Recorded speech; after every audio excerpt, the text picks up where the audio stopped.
Hello and good Evan. I'm going to say something now that can sound very sort of big-headed, very egotistical on reaction until I explain a bit more. Whether you're new to this channel or whether you've been watching this channel for a long time, I thought it's about time we had an informal introduction. And I do mean informal.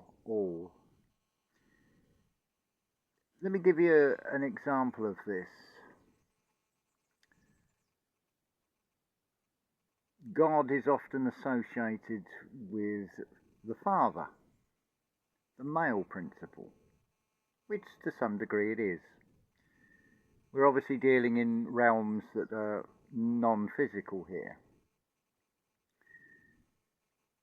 If you look at the world external of you as everything being a reflection, I'm sure you'll agree if you were to look at an aerial view of land masses, you'll get clusters of lights where there are towns and cities, and then as you go out into the more rural areas you'll get less lights.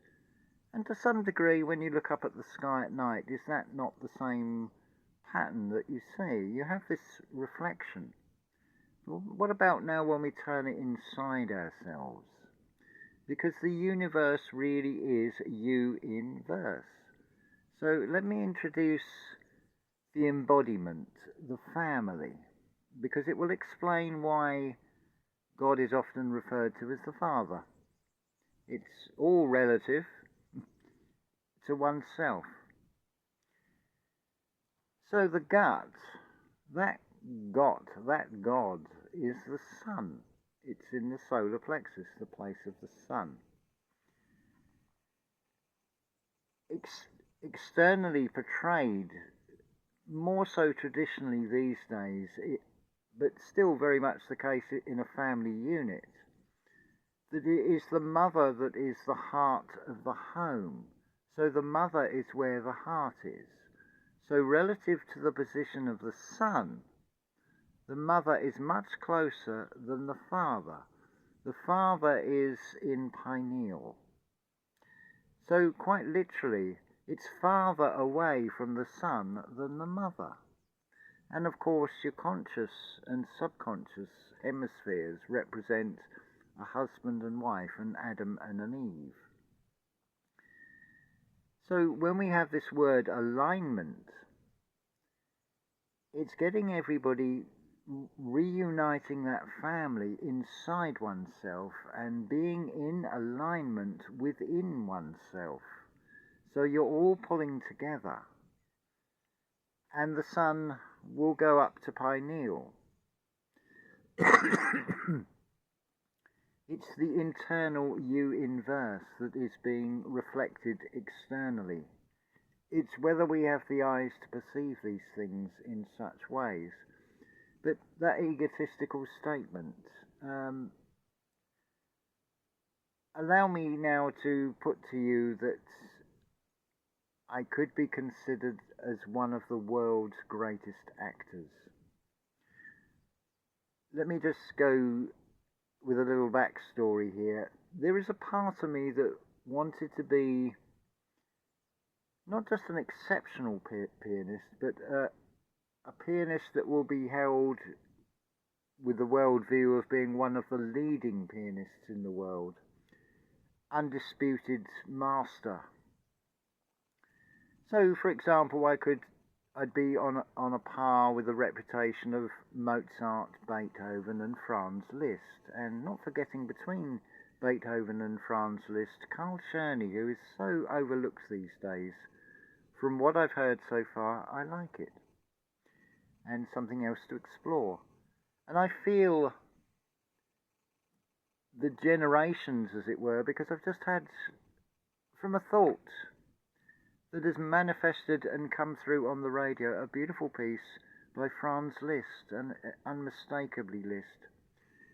But let's hypothetically say I did have that talent and did become one of the world's leading pianists. What life would then I be living?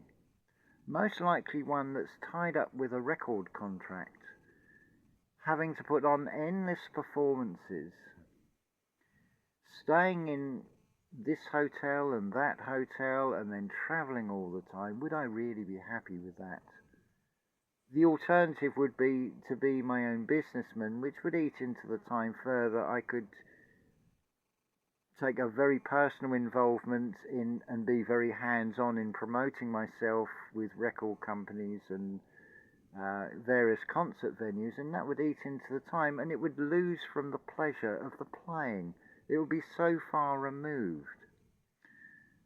But I can take that basis and I can play a part that I'm calling Atmoses. It is, as it implies, like the story of Moses, who goes up to Pineal, to the burning bush, listens to the voice, that's the covenant, brings it back down and reveals it. If you look at any sort of children's Bible, the illustrations, you'll always see that this Moses and many of the other characters look pretty much how I look, with the beard and the long hair. So it doesn't take much for the costume department, as it were. But of course, it's a world stage, so we're playing out the story, but we're overwriting it with a new story. A new story and a new story, all in one. You see, I can prove that, and I can do it again. I've shown from video where I've gone up the top of the hill. I can't even be bothered to turn the camera around because of going to Monchique and back again today, and just in that nice relaxed stage. So I've been up to the mountain, I've had the revelations, but of course it's internal. So you're going up inside yourself. Now, unlike this reality where everything is implied to a point of singularity, there is only one Saviour and all this, let me also say that also is reflected in the sky. There would seem to be only one sun, but I can assure you, just like clusters of lights in the sky and nighttime aerial views of land masses, you will have the same pattern. There are millions and millions, probably billions of suns, but you can't see them. So if I was to go to a surgeon and say, open up this body and show everybody this mother and this father and this son, do you think you're going to be able to see them? I think it's fair to say that you won't, because they're spirits. They don't have a physical body. But I'd also say that you'd be looking in the wrong place, because you'd be looking external of yourself, because I too am just a reflection of you. Everything is a reflection of another. Where you really want to look and where you'll see it is not with physical eyes. You'll see it in the feeling. You'll feel it inside yourself. I have to laugh with being without the internet for several days. The beauty of the timing that my neighbour lends me not one but 5 books on Beethoven, who is deaf to the outside world. And something else I can read, refresh, because some of these books I've read before, but so long ago they're almost forgotten. But I'm not looking for specific details, excuse me, to retell the story of his life. But there are some very interesting things that come out of this, like, well, what makes a genius? Why do they always seem to be... You don't get a lineage of geniuses, they just seem to pop up. In the case of Beethoven, I read in the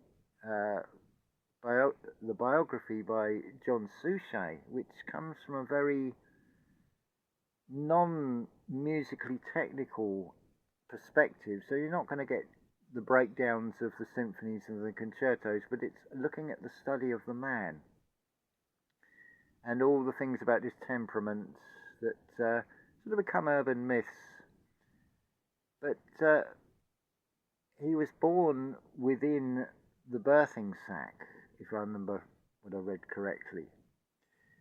So if everything is external is a reflection, and like a reflection, the polarities can get switched over. This whole thing with a corpse, with putting a covering over the face. What if it's at the other end, not at the polarity where you have the death, but the polarity where you have the birth?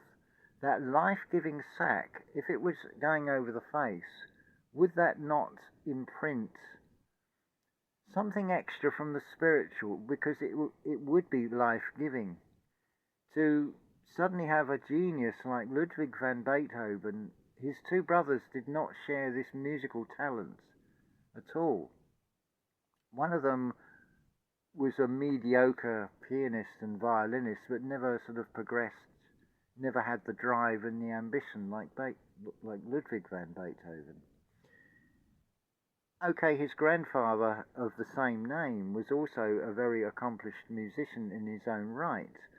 And then you have this generation gap with his father, who he detested, who was an alcoholic and quite horrific in his treatment of young Ludwig.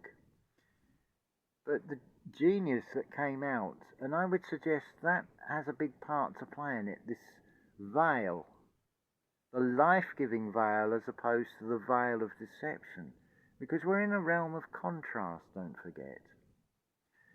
So I can't show you the family, but I can give you an informal introduction. And look at the word introduction. Look how it's spelt. You've got do you see? Huge clue. Just in the string of those three letters. It's referenced about chewing the cud. So DUC reversed would be CUD. And D, of course, is associated with the number 4, and it is a doorway. Atmoses is just one of many parts that I play. This world stage can be like an orchestra, but from your own internal perspective, you are that soloist, you are that sun, so you can make a concerto, a concerted effort. You can bring it all together. So you can do all these variations on a theme, so you can play out the part of Moses at the same time you can put yourself in the role of Job and be thoroughly tested. I certainly can testify to that one. But it's a beautiful transition with the overcoming of the fear, the holding the serpent in that Moses story. It's holding your nerve,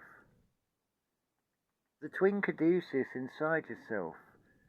Consider why children will do things when they know that it's naughty or wrong, but they still do it.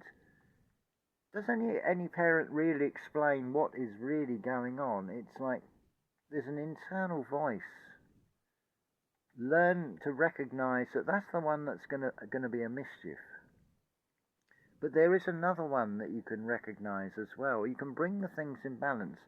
So that story of Moses and grabbing the serpent, and it goes like a pole, because it's referring to the spine. It's about being in alignment.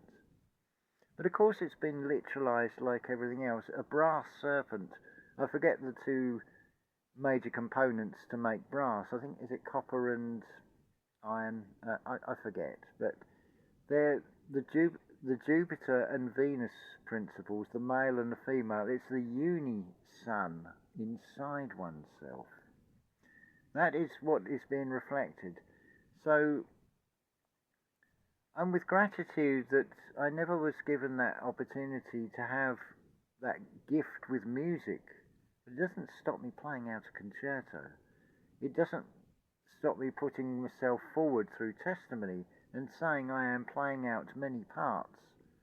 And okay, the costume's updated. I'm not wearing sort of stripy headgear with a thing like in those children's things, but there's many other parts I'm also playing. It's nothing to do with the physical, it's to do with what's going on inside oneself. I've had to come down here to do this, and do it through example. Now that does sound egotistical. Which part am I alluding to now? But you are all my fellows, so we have fell low onto this world stage, this physical reality. There are some that will regard this as a soul trap for some weird reason. Well, I don't really care, to be honest. Where I'd rather focus on, okay, regardless of whether I'm trapped here or whatever, that I can spend my time wisely and I can make a far more beneficial experience. I've just realised I've still got a coffee down here beside me, but I wanted to share this because I feel it's important to internalize and recognize that you inverse everything that is shown externally to you is a reflection. So you want peace in the middle, ease. Well, it starts within oneself, surely. You have this reunion that goes on inside oneself. There's many other words I could sort of bring into this. They come and go. There's a flow. It's going with the flow. But let's put it another way. Do you want to sort of turn the back of the pocket watch over and start digging into all the cogs, and then you may not put it back together? Because everything is subject to time in this reality. Wouldn't it be better to appreciate the divine timing? The way things just come about. And how we are co-creators. It is no coincidence, and yet it is, because you are a co-creator, so it is a coincidence, because it is bringing together those two serpents inside oneself. There was a word that came to me, connect. So it's connection. Now there's a huge clue as where does it happen? Well, it's with the fifth chakra, the throat chakra. It's the voice. So the embodiment is now talking with one voice. The sun, the mother, which is the heart, and all the rest, the multitude of all the cells. They are now as one, and rise and go to pineal. That voice behind the burning bush, it's the activated pineal. But of course it's played out very different in this reality, and this Yahweh is actually quite a sadistic, malevolent tyrant in that outplay of the story. But I'm suggesting a rewrite of it, in which the multitude, the demands for the slaughter, they're happening anyway to your physical avatar. I think it's in about 19 months that every cell in your physical body will renew. So you're not even the same physical being that you were in quite a short period of time. The gut, I believe, only takes 4 days to renew, the gut lining. So rising on the 3rd day, as it were, comes to mind with this. There's no coincidence that it's Gott in German and sounds like gut in English. It is checking sources with everything. Check the internal source. Where are those feelings inside you coming from? Are you recognizing the voices that are actually talking inside you? Are you listening to the right ones? Are you acknowledging what the other ones are saying? In the same way a government will accept a petition with 10,000 signatures and obviously nothing happens. But, generally speaking, of course. But, and I'm not even thinking of anything specific here. But the principle is actually the same. You can acknowledge the frightened child inside yourself, because there's that as well. You're far more complex. You are like an orchestra. You are the embodiment. The key is to find the outstanding conductor that is not on a pedestal but is on a podium and has an overview of the entire body of the orchestra. But you can also bring in a soloist. Now you can start writing your own cadenzas, your own cadences. I love that word. So I can, in a way, play out a part of being a soloist in a concerto that is going on inside oneself. And I'd invite you to discover this inside you as well. This is why I put myself through all these things. Because I do take full responsibility for everything that's happened. I've not picked an easy path. But I wish to come from a place of experience rather than talking about it as a concept. And also to be able to give you testimony. It's a beautiful feeling. And it's mastering the feelings inside oneself. Setting your sights, visioning, creating. Use your imagination to create, and you create the world around you. It's not something that can be measured in time, but time will tell. But you have to hold true to it. You have to go wholehearted into this. That is the only way to do it. That is what I have found repeatedly from experience.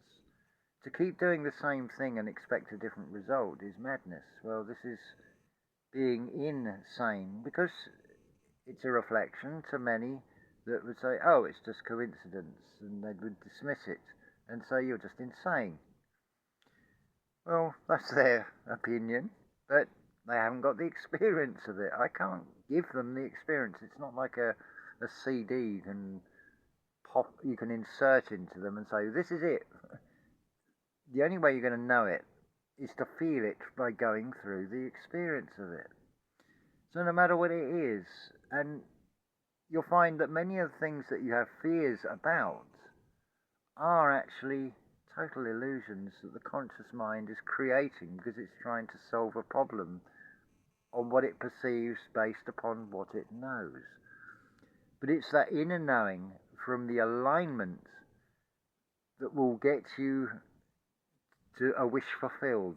This is basically what Neville Goddard talks about. So I'm just reiterating being a second coming, as it were, you could say. So I am playing the part of Neville Goddard as well. See, it would be impossible to try and make myself look like all these characters, so I just go with what's natural as it grows and as it goes. So I just wanted to share that and really try and drive the point home, which is the opposite of nailing yourself to a belief. See, the world is contrasts and reflections. Sometimes the nails are not being banged in, but they are being driven home. And they can, when you go through the experiences, seem very uncomfortable. It's whether you can sit with that discomfort, secure in the knowledge inside yourself that it will pass and something better will follow. That's why we're in the realm of contrasts. You'll see one thing and then you'll see the other. So that's just what I wanted to share today. But I'm going to hold off the video till Saturday because I've only just made one today. But I wanted to share this. But we'll get back to the etymology. But straight away, here's your induction. In do you see? And T is you at T, not the letter U. T is each and every one of you, the I, and at seeing things at your highest level, which forms that letter T. Now, if you can capitalize on it, which gives you that capital letter T rather than the lowercase t, with that, you'll see the mind's eye on. You can go through one physical birth, but it's not just a second coming, a second birth. You can go through many rebirths. in this whole experience by just coming out the other side of things. So you can go through multiple births and you're totally renewing yourself as you're growing from these experiences. We don't stop growing. That's sort of also reflected in an opposite polarity as decay with time. But it is a finite experience. So why not make it the best possible one, and then share the gut news, the feeling. The secret is in the feeling, as Neville Goddard says. Sorry, I don't want to be, I'm sort of leaning forward because I'm sort of, it's like the enthusiasm. Look, here comes Terrace again. He's come back. The semi-feral cat. But he's got so nervous because Damiana chases him away. So I'm trying to do what I can to get him rehomed, where he's not terrorised by the red peril. But they followed me up towards Monchique, so they'll probably come back. Maybe even tomorrow morning they may spend a night out again. But they run on instincts. When it's hot, they've probably found somewhere shady anyway. So there is nothing for the mind to go off worrying about. This is why the title of the etymology book has got the words never mind. Because the mind will try and create problems to solve when there isn't actually any problems at all. They dissolve, and you can be resolute and you can resolve because you can vision the outcome you wish to see. It's something I recently did when they followed me before. Sunday morning, 9 o'clock, they both come through the door as visioned in my mind. I saw them. It's like, this is a scene I'm created in the mind, this is what will happen. And a few hours later, it did happen. Another testimony, all in one. So, as always, unconditional love to you all.